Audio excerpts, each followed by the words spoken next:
everyone, this is Mumbo and welcome back to another episode on the Hermitcraft server. It is episode 95 and today we are starting things off outside the SAHARA warehouse where things are happening.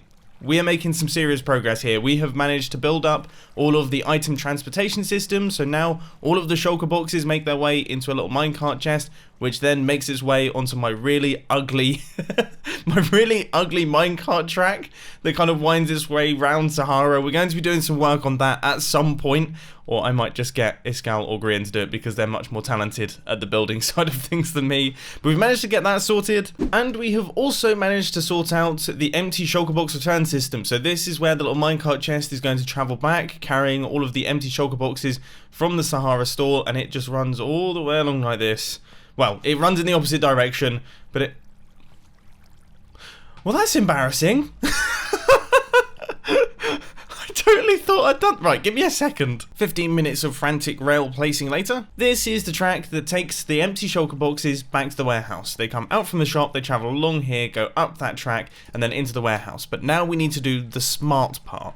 And the good thing about the new smart part that I designed in the previous episode of Hermitcraft is that it saves a ton of hoppers and also a ton of shulker boxes. In the previous designs that we've had, all of these hoppers right here would have to be filled to the brim with shulker boxes. And that's a lot. I mean, that's a lot of end busting that we would have had to have done. So we've got rid of that, and also we've managed to save 3 hoppers per module, which when you've got nearly 50 modules, that adds up to quite a bit. So now that that's all done, it's time to actually start adding in the minecart rails themselves, and I've just spoken to Iskal, the man with much wisdom, and he has said that I should use cyan terracotta for this bit, so that it doesn't kind of get mixed in with all of the modules here. And this line is going to snake around like this throughout all of them, gradually dropping off all of the empty shulker boxes back into their modules. It's going to look pretty cool once it's done, I think. So we run across like this. Whenever we encounter slime blocks, we need to use immovable objects. Then we need to have a half slab above the chest so that we can easily access it. Then that's where the minecart dips down. It will allow the shulker boxes to drop through into that hopper. Then we need 1 block there, and then it pops back up in this area here. Yep. I think I'm going to find a rhythm on this one. This should be fairly plain sailing, unless I forget something really important. So I'm just gradually winding down on my final few first batch resources, the kind of first resources that I gathered when I built this thing, and I'm really curious to see how this thing looks when we fly around, because I always love the view of the warehouse whenever we stand up here. I almost feel like we need a viewing platform up here, and that does not disappoint. Man, when we get a minecart rail on top of this thing, it is going to look seriously cool. They're starting to look more and more like server racks by the second. And that right there is the final pass going through. So this snake has now made its way back to sort of the start. I guess I have to complete the loop by running this out round here and then running it across into that area over there. I think that's the starting one in that section. But this will loop back around, so we've managed to do that pretty perfectly. And then this space here is going to be reserved for all of the smart redstone that we need to do to make this thing actually function properly. But before we do any of that, of course, we have to place in all of the rails that are actually going to be transporting this hopper minecart around, and they're going to be dipping and diving all throughout the entire system. I can't wait to show Iskal this. He's left now, I feel sad. I really am curious at this point in time how many diamonds SAHARA has cost. Like, it's got to be, I mean, I've probably spent maybe 4, maybe 5 stacks of diamonds on it so far, and I imagine Grian and Iskal are the same. This is the most expensive shop in the entire shopping district. Well, despite me being slightly lonely on the Hermitcraft server right now, this is it. We are at the point of the corner, so that is the completed loop. We have got minecart rails running all throughout this thing, and it is looking ridiculous. Totally ridiculous. Oh, that is mega. Absolutely mega. I actually sent a screenshot over to Iskal and he totally agrees with me, and it looks even meaner now that we've got all of the powering in place. I mean, I've used redstone blocks just because this is SAHARA, we don't go cheap on anything. And, wow. What a crazy looking system this is.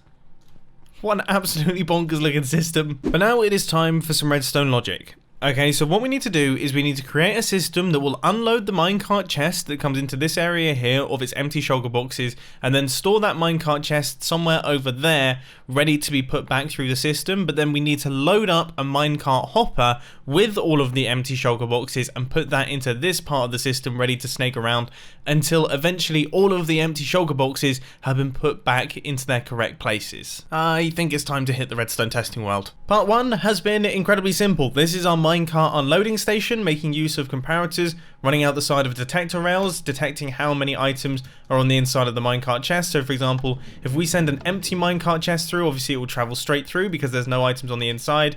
If we load this thing up with a handful of shulker boxes, it will be caught by the fence post, it will unload all of its shulker boxes, and then it will travel off to the next section. Super simple and super quick. And I'm going to be totally honest, I'm very proud of it. After a surprisingly long development time, part number 2 is now all completed. I went through a bunch of different iterations, utilizing all sorts of different redstone mechanics, and I ended up with this super simple little circuit right here. So if we put one shulker box on the inside, it gets detected by our comparator running out the side of the detector rail, a little bit like what we have going on over here, and it will dump that into the chest.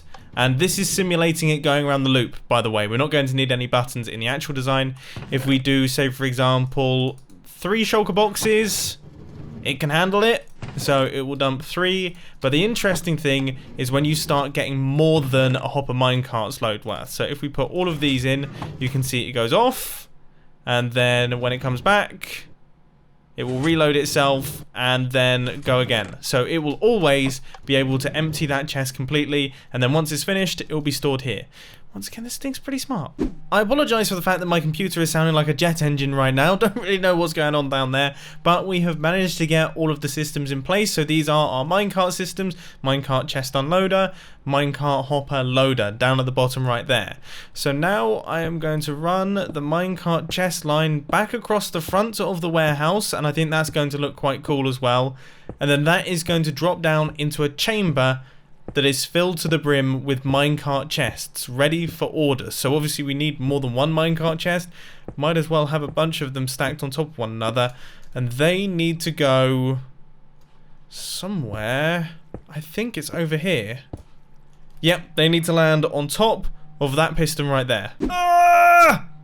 No! I knew it was going to catch me out at some point. I've been super jammy and I haven't lit up any of the lines that I've placed in this episode. But I guess that's what happens. Wow, there's another one too.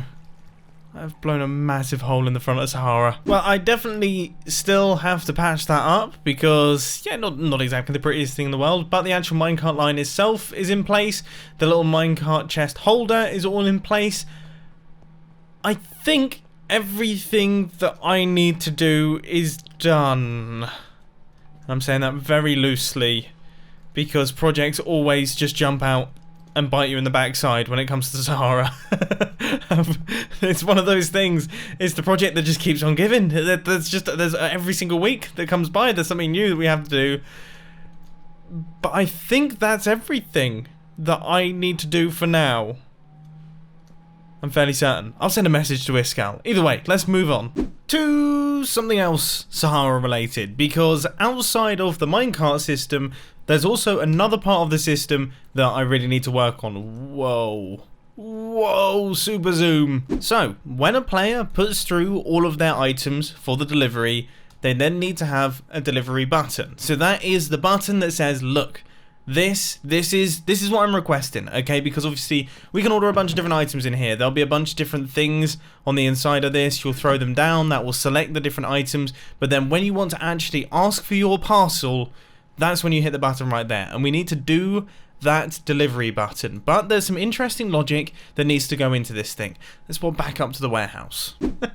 And this creeper hole is actually really handy for flying in and out. Anyway, if we take a look at the warehouse right here, as you can see, it's pretty big, and it takes a decent length of time for items to travel from their module into the actual minecart chest. So this is where the items will be loaded in, and yeah, it will take a long time for the item, for example, over there to go along that water stream, come across like this, and then come across like that. And what we want to make sure of is that the player doesn't request an item and then instantly ask for the delivery of it, because that means that the delivery will leave the station before the item's actually made its way into the delivery package, and the player will just receive an empty box, which, let's be totally honest, is not particularly very good.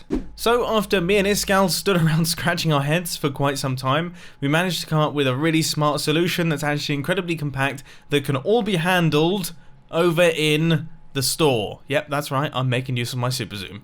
It feels like it's been ages since I've been over here. When was the last time I did a segment over at the Guardian farm? Either way, we've got one now. Okay, let's see what happens here then. So if I put an item on the inside of here, this is all Iskal's redstone, which is why it's such a mess and just all over the place. Okay, so this I'm joking, of course. No, Iskal's redstone is really, really good. But if we put an item on the inside of here, okay. Oh man, my redstone messed up. That's embarrassing, especially after I just blasted this gal's redstone. Right, give me a second. So if we just quickly ignore that ever happened, if we place an item on the inside of here, we get ourselves a long pulse. Brilliant. Okay, fantastic. That is what we want, because this pulse is going to lock off the system that allows the player to request delivery of their items until all items can make their way in. In fact, it might even be a little bit too long. For now, we'll leave it as is. So this setup right here should hopefully all be working. So the redstone lamp is on, which means that orders are in fact possible. So if I hit this button, then that should send a redstone signal through into the dropper at the back that then shoots a piece of redstone dust into this chest. Okay, that's good. That's very good. Right, so now if we do a dummy order of an item, so say for example an item has been ordered, that will do a bit of this, and then if we hit this button right here, obviously the redstone lamp is switched off, which tells us that we cannot be ordering any items, and if we look, cool. Okay, and now we are able to order again because that piston has been pushed down, the redstone lamp has switched back on. This seems like an intelligent system. It is becoming such a gigantic mess in this area here. Wow. Okay, we need to run another redstone line up to the store. So this redstone line right here, what has happened to my what's happened to my voice? That was the weirdest thing. It's like my throat closed up and I just started talking like this. Anyway, we have managed to do the full input for it, so that now runs into that piston right there. So when you hit the button in the store, this piston will then retract and then extend, pushing a minecart chest, because there'll be a bunch of minecart chests on top of this thing, down onto here. The items or the shulker boxes on the inside of this hopper will then unload into the minecart chest, and then it will be automatically sent off to the player. That feels like it. That feels like it. What has happened to Grian? Wow. I really don't. I hope he doesn't break any redstone. Yeah, I'm not sure how he did that either. Anyway, I have now double checked all of the redstone because obviously Grian was in there, so I've had to make sure that nothing has been broken, although something probably is. And I've made sure that everything is hooked up. So now we're going to do a test. I'm very nervous, but here goes. So I've hit the button, and I want to fly straight out because I want to see if I can spot this minecart travelling off. Oh, the piston is fast. That is fast. So then, where's the minecart? Is it being loaded up right now? I think it's being loaded up in part of Iskal's system, actually. Oh, it went, it's gone! It's gone past me! There it is! How did I miss that? So there it goes. And here is our minecart chest. It's a bit broken, but there it is. Well, that functions, and it's actually way quicker than I was expecting it to be. Because I was worried that the player was going to be sat here waiting for their order for a long, long time. But that arrives so fast. No complaints here. No complaints at all. Oh, I'm chuffed to bits. And it almost made its way back as well. I messed up this tiny section. I do that every single time. Every single time I build any form of minecart track, I'm guaranteed to do something like that. You know, where you have the the curve going straight into a block. Hopefully that should fix it, and that will mean that this is actually now fully working, which is crazy. Why on earth am I still crafting sticks? Can someone please answer me this? So much of my wood gets used on sticks. What am I doing with my life? Anyway, Sahara seems to be draining almost all of my redstone resources, so I think it's only fair that we try and at least get some of it back by going AFK overnight. I've come back onto the server, and I've realised that overnight didn't leave my witch farm on. My witch farm was switched off. Anyway, despite this, while we're over here, I actually thought I would quickly talk to you about plans for Minecraft 1.14. So first off, the reason that the Hermitcraft server isn't in Minecraft 1.14 just yet is because, I mean, there's no real easy way to say this other than it's a bit of a buggy mess at this point in time. And a lot of the pre-releases, we were going to update to one of the pre-releases when the pre-releases came out, but they're still a tiny bit buggy as well. So we're holding off updating until it becomes fully stable, and we feel confident that we can run the Hermitcraft server on it, because obviously we don't want to run the Hermitcraft server on something that then corrupts the world and we lose loads of progress. It would be horrible. So we need to be really careful there.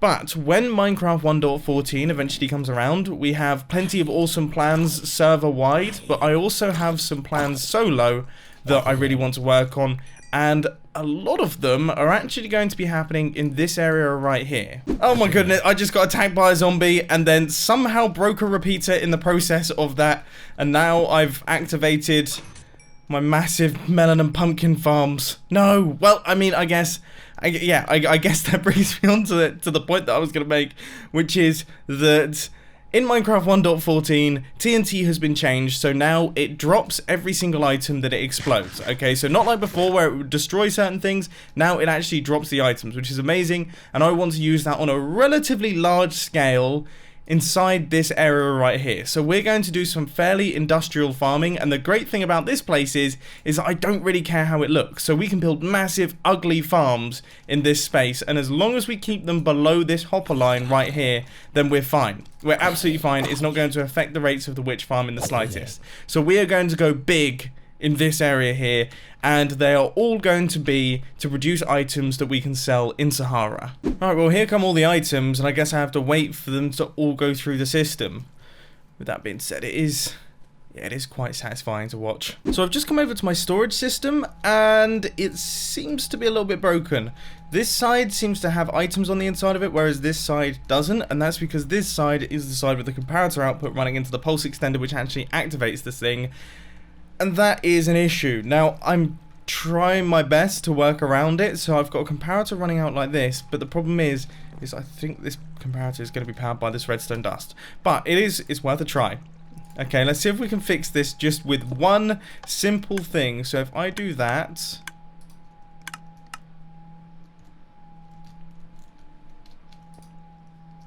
Ooh, okay. That was actually quite positive. Except obviously that was only a test, and the important thing is that this wasn't empty. I think when this starts to empty, that's when we're going to run into issues. So that is everything connected up. This comparator is now telling this repeater right here that, hey, there's items inside the system, we should keep the pulse going. But I imagine when this cleans out... Here we go. It's not going to work. I can already tell it's not going to work. There's no point in me even doing it. No. What do I do here? What do I do? I can't take a comparator output from this dropper. Right, so what I'm having to do is I'm having to raise up our entire input system, and then I'm having to also rejumble all of this area right here. Is that the input to this thing? Oh man, it's been a while since I've built it, and my inventory's so full of junk. Right, I've managed to pull it off, and this is the final thing that I needed to place in, and I can promise you I had to go on a bit of a mission to get a hold of some extra quartz slabs. But this is what it looks like. Not quite as elegant as it was beforehand, I'll be totally honest. Okay, it's not the prettiest thing on the planet, but at least it now functions 100%. The only thing that we have to do now is I have to patch up that hole that I've also created, and then we need to work out lighting for this area, because I've just remembered, yeah, this this area gets really, really dark. Right, judging by my F3 screen, 888, that's good. Okay, we dropped down pretty low here, so that is... So there should be one there. But I guess if we just put one in here, it will make sense. Cool, so we should no longer have random mobs spawning in this area right here, because that was a bit of a nightmare when I was using my storage system. So this is now all done again. We finished up the smart storage system for the second time, and unfortunately, ladies and gentlemen, we've actually finished up today's Hermitcraft episode. I really do hope that you've enjoyed it. If you have, please sure to that like button. If you really loved it, then make sure to subscribe. But thanks for watching, guys. This has been Mumbo, and I'm out. I'll see you later.